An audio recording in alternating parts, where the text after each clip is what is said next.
Tanong dun sa video natin na uphill and downhill parking. Sabi, neutral muna bago handbrake, tas park. Bakit sa video na to, diretso agad sa park? To answer the question, let's read the manual. Uphill or downhill parking. If your vehicle is equipped with an automatic transmission, be sure to apply the parking brake before moving the selector lever o yung cambio to the P or park position. If you move the selector lever to the P before applying the parking brake, it may be difficult to disengage the selector lever from the P position the next time you drive the vehicle, requiring application of strong force on the selector lever to move from the P position. Following these instructions, ito mismo yung ipinakita ko sa video, direct from the owner's manual. When uphill or downhill parking, engage parking brake first, then shift to park.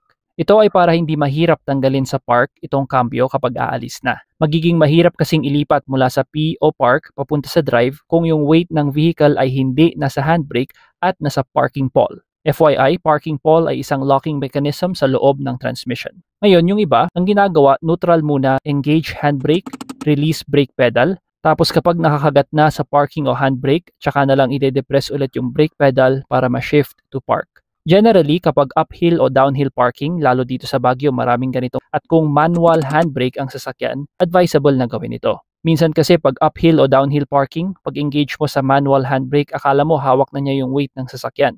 Pero pag release mo dun sa brake pedal, kulang pa pala yung pag-angat mo ng mga isa o dalawang clicks kaya nagmo-move forward or backward konti yung sasakyan at sa parking pole napupunta yung bigat niya. Iba rin kasi ang kagat ng handbrake sa patag na parking compared sa uphill or downhill parking lalo kung matarik. Mas kailangang iangat ng konti yung handbrake sa uphill or downhill parking dahil syempre may additional pull ng gravity. So that is why yung iba kapag uphill o downhill parking, neutral muna, handbrake, release brake pedal, pag hindi na umusad, brake pedal ulit, then shift to park. Personally, I do not see anything wrong with that. Pero kung electronic parking brake na ang iyong sasakyan kagaya nitong si Montero, it is no longer necessary na idaan pa sa neutral. Since electronic na siya, once it engages, you are certain na hawak na talaga ng parking brake yung weight ng vehicle.